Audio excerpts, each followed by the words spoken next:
He had a neurotic hang-up over parting his hair to the left or to the right, so he parted it exactly down the middle all the time. Like Lurch or something.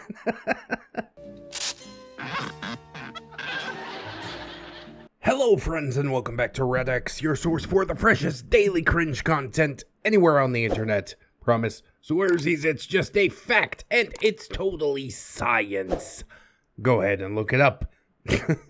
Today we're diving into r/NeckbeardStories. Yes, going back to the past, digging through some Neckbeard stories that were requested a very long time ago by user Albino Axolotl. I have no idea if he's even still watching this channel, but I was thinking about it for some reason, just cropped up in my memory, and I'm like, oh yeah, I was supposed to read the M Saga a long time ago. I ended up digging through user angryDM's post history, and all I came out with was Hipster Beard, which was relatively short. I think it was only 3 or 4 parts, so it was pretty easy to find and put together. The M Saga, super long, dude. Like, there are so many parts to this, and I figure it would be a nice one to just kind of sprinkle in, see how it goes while we're waiting for things like Bourgeois Beard, World War Weeb. Right now, basically, the only sagas that are active are Unfortunately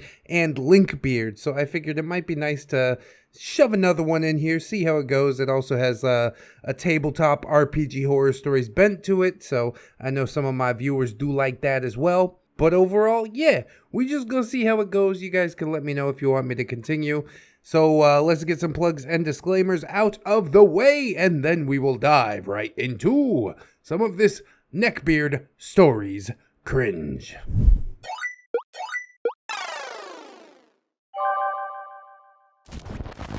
Also, hey, before we get into this thing, did you know me and Wifey are posting content over on Mr. and Mrs. ReddX?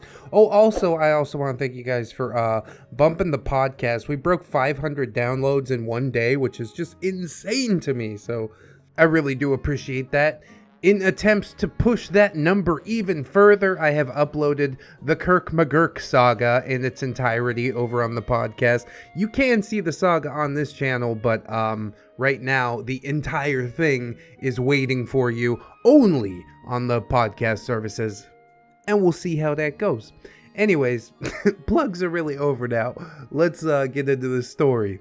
This is Shadowrun with M. For the purposes of reducing repetition, I will say that M played Shadowrun. For those who don't know what Shadowrun is, it's an RPG that sort of plays like The Matrix had a baby with Dungeons and Dragons in the relatively near future. It's really awesome. You can get like laser eyes and chainsaw arms, and it's cyberpunk as hell. If you haven't played Shadowrun, give it a try.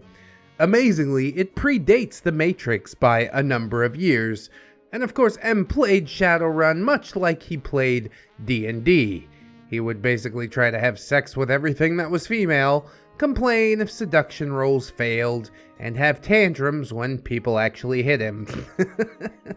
Can we hit him in real life? Is that allowed? I did have a Shadowrun group, but unfortunately I originally only had M to play with for a few years. Jesus, he must have really wanted to play some tabletop. He's like, yeah, he's a piece of shit, but he's the only player I got. Let's do this thing. To make the Shadowrun experience stand out from D&D, here are some highlights. He didn't want to run the shadows because that was cliche. Lots of things were cliche to him that didn't involve sex and or winning. He wanted to be a corporate officer. And not only that, but because he was my only player, I had no choice but to resort to, I guess they don't kill you because that would end the game and then you would have a tantrum. Those kind of squeak bys in the storytelling. Oh, I can just do anything now. I jumped off this building, DM. How are you going to save me? And of course, this all led to him somehow quickly having his own super secret underground base with its own lab, where he did his own research and development, where he didn't need anyone else's help except for, surprise, hot scientist chicks. Yeah, we got a few of those over at ReddX Industries too. But I didn't kidnap him because M basically kidnapped them during his corporate enforcer runs. He insisted this armor called Spectra Shield from Jagged Alliance was real and that it could stop bullets cold. And yet, he only ever wanted to wear it on his chest and would throw a tantrum if I even suggested that some opponents might start aiming for his head. Duh. You don't need to worry about that though. Seems like his skull's pretty thick too. Unless you hit him square in the middle of the forehead, that shit's just gonna bounce right off. Also, he insisted that no corporation could invent the same armor, or for that matter, weapons to penetrate it. Okay, great. You're invincible. How fun. There are no consequences for my actions. No risk, all reward, all the time. It sounds boring as hell to me, honestly. But power gamers seem to like it. Oh, some highlights of his corporate enforcement. He hated teeny bopper bands. So he basically demanded that I give him a mission where he assassinates some teenage girl starlets. Jesus Christ, that's pretty dark, dude. What? This seems pretty over the top, man. Just cool it out. Oh, jeez. He laughed out loud and hard when I described the armored limo that they were in. The armored limo that he lifted with his non-augmented super strength because implants are for the weak. And he caused the limo to tumble off a bridge into the bay, drowning them. Why? I don't understand. All they're trying to do is bring pop music to the children and some, probably admittedly lonely adults. There's no reason for the vitriol. Jesus. Later, he got a supplement book that mentioned a bioweapon called Doom, and he wanted to drop it on a meta-human rights charity concert. You're basically DMing for a supervillain. Yeah, he also did pro bono jobs for the Humanist Terrorist Group. Forgot to mention that. He wanted me to describe the enfeebled, dying survivors that were crawling around and laugh at the freaks as they died in the street. Oh yeah, and he always plays human. Period. I don't generally think of weirdos as leaning towards playing human, but yeah, this guy's a purist in the highest form. Or the lowest form, I guess, depending on how you look at it. And after all of this, years later, he wanted to tell my first Shadowrun group about what an awesome hero he was, and how he single-handedly basically ruled the world. Not because I was forced to say, okay, to at least have a game to play, to every demand of his up to and including telling me what happened next. Yeah, that's not how any of this should work. Come on, angryDM. You should change your username to permissive DM, right? Got him. I had to find a spine, and I did after these experiences. Well, a lesson hard learned. I can't hold that against you. I promise. I found out that no was a powerful word, and even more powerful if you don't run RPGs at a rich narcissist's house. Oh, he's rich too. That adds a certain je ne sais quoi. I'm not going to say anything about class wars and all this stuff, but I do think that rich people might have a screw or two loose up in the top, you know. I don't think that I could ever be an insanely rich person, largely because if somebody's asking me for help, I will give it to them. As long as they aren't taking advantage of my kindness and that sort of thing. I legitimately want to see people around me succeed, whereas I think I'm not going to say all rich people, but definitely M, is like only out for himself 100% of the time, which is not generally the way to be.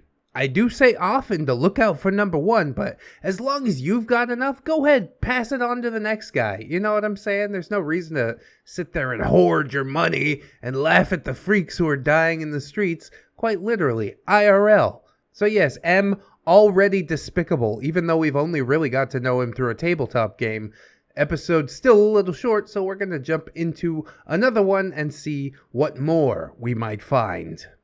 2nd edition Dungeons & Dragons with M, the prequel. 2nd edition? Bro, we going back in time. This story takes place 10 years or so before my previous one. This was the first group that I ever had beyond just playing with M himself, and my DMing was far from perfect. It's only relevant to the story because this old group had fair reason to see if someone else could do a better job. If anyone wants to know, I made the bad Dungeon Master mistake of making NPCs that were too important for the party to either kill off or completely ignore. Yeah, Dungeon Mastering seems like a hard gig, man. You never really know what a party's going to do. In our Discord D&D group, with all the mods, I know that Fire Drake has sort of a plan and outline for what he wants to get done, but ReddX in there constantly derailing everything. Always expect the unexpected, or, just never DM, which is what I do. These NPCs that I had weren't Mary Sue's as much as, I can't believe you guys don't like the wisecracking mercenary thief that I had following you around. He's unconscious, so you just let him die? Yeah, he's not even a person, really. It took years for me to learn that DMing is the most fun, and also the most fun for players, when you accept that most enemies are beautifully crafted piñatas to just break open for prizes and to celebrate, rather than getting frustrated at players doing better than expected. That is, unless they play like M. Well, with that aside, I guess we'll get on to the prequel story. And yes, we have all experienced what M plays like, at least a little bit. He's just the sort of entitled asshole that you never really want to give him what he wants, just on principle. Because someone asked before. At the time, and basically all the time after, except now plus a receding hairline, and with a rather in-denial comb-over, M would appear at every game perpetually scruffy on purpose. The part of that sentence that surprises me the most is that you still know this guy. You're still hanging out with him? What? Shaving wasn't good enough for him, but he wanted an even tough guy fuzz. So he came in that. He had a neurotic hang-up over parting his hair to the left or to the right. So he parted it exactly down the middle all the time. Like Lurch or something.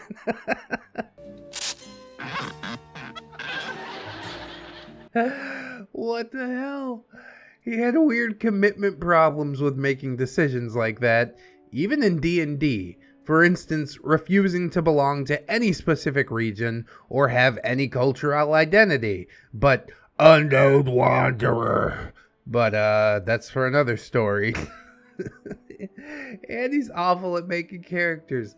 Oh, how did you endure him for so long? Your DM skills were surely forged in hellfire. He would sometimes, as a territory marking ritual, do a half attempt to shave, but he'd leave shaving scum in the sink and not wash it down because, quote, cleaning is for women. It takes like 2 seconds to just run some water around the sink, right? Mind you, in other people's houses in this 10-year-ago time, he didn't dress particularly egregiously, except for edgy things on his shirt like, biggest cock on the block. Where'd you get that shirt? He had to custom print that thing. God damn, I kind of want one now. Not even with a giant rooster on it.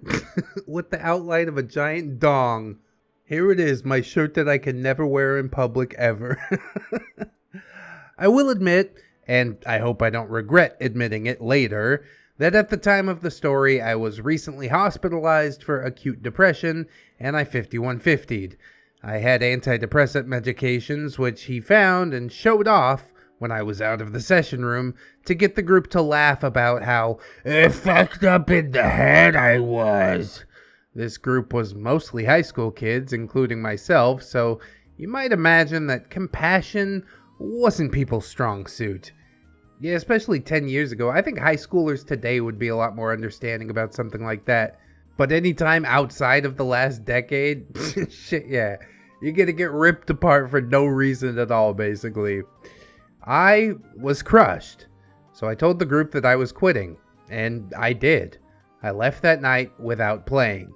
But this is where the main story begins, based upon those group members calling me back weeks later, and not just one, but 3 different members of the group each gave their own accounts of what happened next.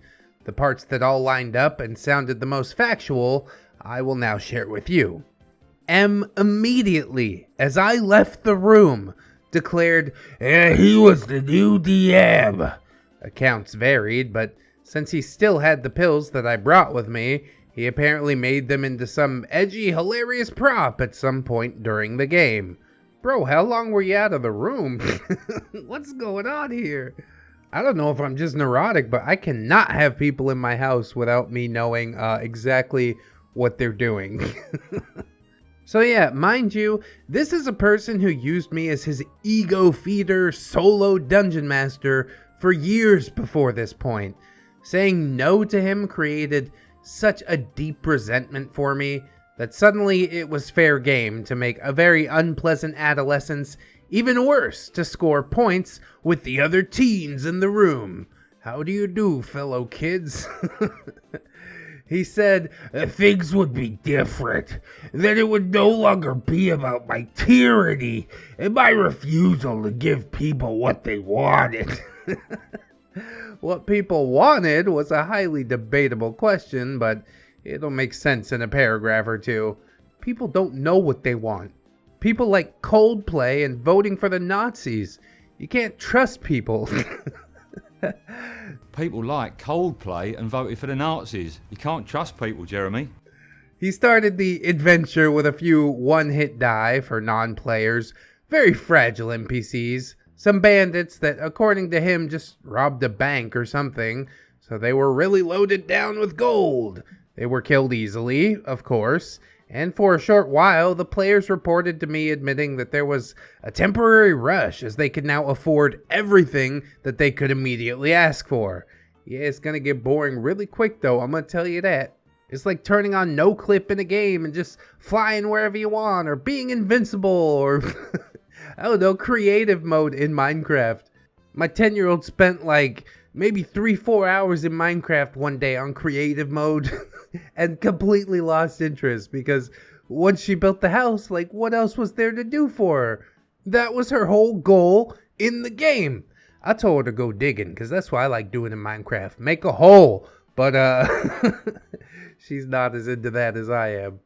Anyways, then his DMPC showed up. Yep, it was M again. This time the same person, same appearance, same him in real life, but with better stats. In this particular version, he was also a fighter with the hero kit that he made up himself. This was 2nd edition Advanced Dungeons & Dragons. Kits were a sloppy, unbalanced mess as it was, and he declared his hero kit as DM meant that he could fight like a fighter and cast like a wizard without fruity spellbooks, as all 3 witnesses said. He could cast like a cleric without feeble and false gods as a crutch. Oh God, he's so euphoric. Oh, yeah, he was one of those atheist clerics that you might have heard about in bad RPG tales. It's just always such a fun road to go down where people are like literally half angels and half demons, and he's still like, nah, God doesn't exist. Are you kidding? Oh, and also he could sneak like a thief, of course.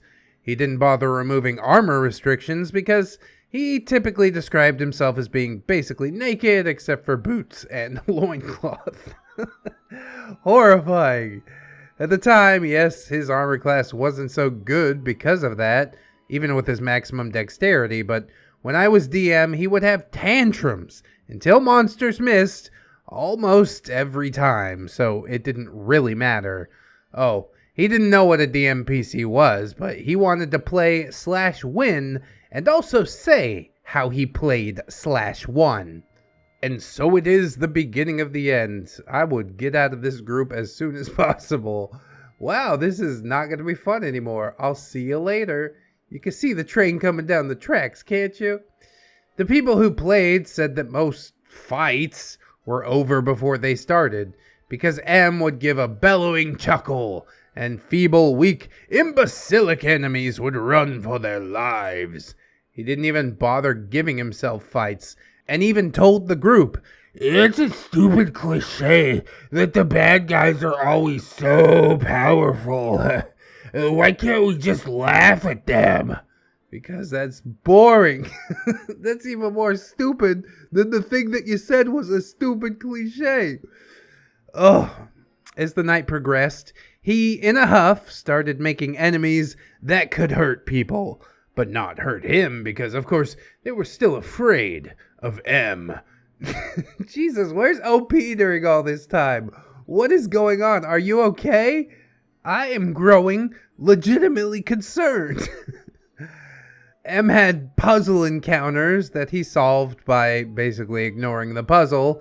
He would let the group be stumped, and then he would, in one case, leap directly into the giant stone face's mouth, make it explode after saying, "Uh-oh," and then twirl his huge two-handed weapon in a flourish, as the group just kind of wished that they could have just answered the stone face's riddle.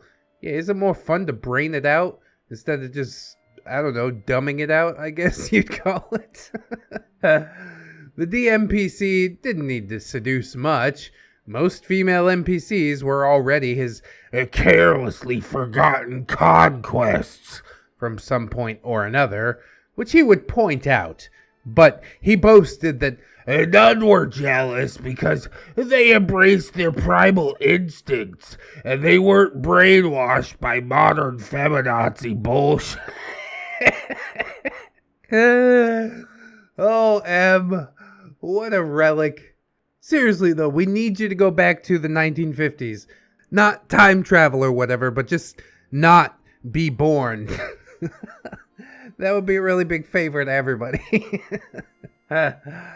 Oh, he created bio-truths decades before the internet started circulating the idea, more or less. Oh yeah, many of them died right in front of the party. He's a psychopath, man. Usually violently torn apart by some monster after he implied that he had been bedding them during a camping stop. He's such a whack job. What the hell? Yeah, I banged that chick. Now watch her die. What? Oh. He would give a brief, roaring revenge bellow and instantly kill said monster, do a brief mourning caveman thing, and then meet his conquests in the next town over. All three people mentioned how creepy all this was getting, but said that he toned it down when the air got uncomfortable. They didn't really adventure in the 2 or so weeks that they had played with him as DM. Oh, OP legit left. Yeah, I think he did mention that. I don't know why that fell out of my brain. Guess because it's 4 in the morning. God damn it, dude. I'm surprised there was any group left to go back to after a time span like this. Why would you do this to yourselves? They followed M around. He constantly restated in thinly veiled terms how much sex he had had around the realm. And sometimes he'd punch a hole through the wall of some treasure vault, and the weak, puny, sissy guards of whatever sissy kingdom would just run for their lives. Or the mighty queen of some kingdom would throw herself at his feet and offer the party even more treasure. You see, is it getting boring yet? I don't know all the details, but unanimously, the group wanted me back. There was only vague apology for the humiliation that I had experienced before, but Those were rough times, and I was lonely, and I missed my group as well. M stopped coming completely. It wasn't exactly said why, but he just kind of fell out of the group, and occasionally the group would crack jokes at his expense. It was being mean to him instead of me, but I was so angry at him that at the time it just seemed fair enough to me.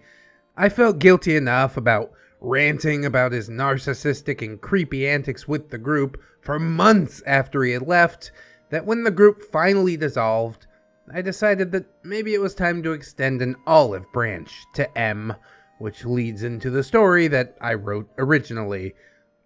Good God, what a mistake that was, OP. Why would you do that ever in life? I guess they weren't at OP's house, and also I mixed the timeline up a little bit, but it still seems pretty weird to me that the OP would just, leave his pills sitting about. I don't know, again, maybe I'm just super neurotic about my stuff, but I couldn't have it. I need to have my eye on my things all the time. I need to know where they are, which, as you can imagine, is pretty difficult when you have kids, but they mostly know the rules. They're mostly good about it. Mostly. Eventually, those children will blossom into high schoolers, and they'll be much like the high schoolers in this story, with no reverence or respect for anything at all. But that will pass as well. Half a decade down the road, they'll be like, wow, Mom and Dad did a heck of a lot. At least that's what I hope for. I'm glad you made it out, OP. Even though this is 6 years after the fact, I do thank you for sharing the story. I hope that you guys enjoyed it. If you did, maybe you'd like to see some more M. I hope that you like, comment, and or subscribe on the video. Maybe share it around. That is the biggest brain play that I could think of. We've also got a bunch of links in the description for you to peruse at your leisure. Playlists, plugs, podcasts, social medias, Twitter, Discord, Facebook. Yes, I'm everywhere, including Patreon. Thank you to my gorgeous, wonderful, beautiful, generous patrons, Jerry Much. I'd like to thank them as I do every video, so thank you. Robert Waits, Baron Von Waggy Pants, Jarhead Jerry, Oorah, Logan Wolf, River Jerry, Captain Cloud Jerry, Hong Kong, Aaron W, Twisted Child, Cinnamon Susie, Danny, Jerry Nerdnick, For All Playing Sign, Fire Drake, Giggle Jerry, Ayuri, Livingston loves Jerry, so does ReddX, Mr. Anime Manga Fan, Rogue, Silent Revolver, Magdalene Marshall Thornrose, Jerry the OG, Becca, Jerish Kitsune, Little Lone Wolf, Vanilla Mel, Satori 211 Jerry, The Return of Jerry, a Jerry of Juggling Jerrys, Althea Blue, Anunnaki, Assassin Pug Jerry, Bang Bang, Atheist Jerry, he's so euphoric, Grizzly, Bailey Joy, Bearded Jerry, watch out for that guy, Bitch Gremlin, Blade the Hero, Blameless Fish, Blip Bloop Jerry, but Jerry, it's cold outside. God damn it! We need Christmas songs. Can we get beardy Christmas songs for you? Camille Sarah, Commander J Tank, Deltarune Jerry, Dennis Dayton, Dinosaur Nightlight, Disposable Waifu, Aaron Lennox, Frozen Over Studio, Gypsy, Hadrian BR, Heathcliff, Itchy Nuts, Just Scratchin' Bro, A Pimp Named J Chris, JM Coon, Jennifer Schaefer, Jerry Blacktail, Jerry the Smoke Jerry, then the other Jerrys, Jerry the Outlaw Mother Trucker, Honk Honk, John Hero, Jolly Black Jerry, Simpoofa, cause if you're poofing is free, K Jerry W Kajow, Crewhee, Lady Jerry Nix Tom, Miss Monday, Lord Lionel, Marble Jerry got lost on their way to the roller rink. What's with the roller rink? What's going on here? Jack's Rule, Melgar the Destroyer, my boy Now and Nick, Natari, Nightmare Jerry, Origami Jerry Steve, Panda Prince Jerry, Phantom of the Pines, Jerrykins and Jerry Beth, Rose Jerry Miller, TSM Kirby, Safe Spaces Hate Satire. Oh, is this a political statement in the middle of the Patreon reading? Okay, thanks for that. Sarita the Lolita, Serrated Ash, Mr. J, the J definitely stands for Jerry, Staples aka Jerry Yeet, Stephanie Goodner, Synaptic Boomstick, Tamago, Tapioca Boogaloo, Tato Ferret, Teddy the Police, 10-Ton Monster, the One True Fusky, Tom, but it's the Jerry on the inside that counts. Schreberg, the Jerry Monologues, Will Mags, Go Red Mooney, Kira, you're a wizard, Jerry. Redwood, Goose says honk, Geriatric. I love that. I've been waiting so long for that one to pop up. Welcome to the fold, my friend. Naga Viper, Saints Blessing, John Indoors, a normal Jerry. Read in the Arnie voice, please. A beard in the gym is like a dog playing the piano. A smelly dog with no social skills. There you go. By request. Probably the only time that I'm gonna put the actual patron line in the video, though. Hunter of Jerry's, Devourer of all things tasty, it's Tom! Admiral T-Tank, Alunia Demonista, Amara Alder, Atomic Jerryzilla, Breaker of the Tom Army, AZ, Banished Knight, Babushka's Irradiated Jam, Broken Spine Horseradish, the OG, Different Jerry, that's Cake Jerry, California Jerry Girl, yeah, Canadian Links, Carrot Jerry, God of Veggies, Good for your eyes, Cha-cha-cha-chia, Jerry, we had a little combo in the Discord, it was nice to talk to you, Chris Mesca, Cinnamon Bunny Dog, Corporal Admiral Lieutenant Private General, Tiger and Princess Furry Wearing Woo Jerry, Crib Titties, Cupid Jerry, Define Jerry, Electrical Fennec, Ever-Changing Jerry and Tom versus Werebeard Apocalypse. Ooh, spooky month is past, but we're still doing the thing. Ghost of Alpha, He Not, Welcome to the Fold, HMT Mayor, Holy Berry Jerry, Hydra Jerry, Irish Jerry, Jerry Binks, Misa like you. Jerry was a race car driver. Jerry Aldo Rivera. Check out that mustache. Jerry Bean. Yay. Jerry Roxers. Also yay. Jerry role-playing game. Judge Jerry and Executioner. King Tom. Smasher of Jerry Zillas. Oh no. Kitty Crafty Kitty Cat. Life of a Guardian. Little Ant Woods. Maybe next time. Midnight Sun. Milk-fed Gip. Miss Duchess. Not Invisible Angel. I see you. One Leg Jerry. Origami Cam. Princess Rosalie Jerry. Congrats on the marriage. Ghosty Raptor out. She's my Jerry Pie. Silurian King Snary. That's Snom Jerry. Spoon in the Rogue. Steampunk Ellie. That one green Jerry. ROP for this video. Thank you times 34, 5, 40. We'll just round it up to 40. The Necro Jerry Con. The original Jerry. Not. The most different Jerry. Maybe. To Infinite Jerry and beyond. Are we there yet? Jerry. Tom promised Jerry Swiss. Oh no, bad Jerry. Hey Tom, be a good boy. No Swiss, just a fact. Toy size. Go look it up. Another very nice video. Oh boy, I'm completely spent after all that. Also, thank you to my $1 patrons. You guys are absolutely killing it on the Patreon. Those payments should be coming through. I'll send you an email / rewards from last month pretty shortly here. I got a lot of stuff to juggle on my end, but I definitely appreciate you guys slotting me into your lives, both time-wise and monetarily. It really does mean the world. Obviously, if some other people can join up on the Patreon, that would be absolutely awesome. But if you can't afford to do it right now, don't sweat it too hard, friends. I just appreciate you coming on through, hanging out with me, and I hope that you'll come on back and hang out with me again tomorrow. In order to do so, you need to keep yourself safe out there. Wash your hands, but also take some time out and do something that you personally enjoy today. Maybe like, watching some more ReddX videos? Probably. Always remember, friends, that you are loved, you are worthy, and you definitely deserve it. I shall see you in the next one, and until then, friends, bye-bye.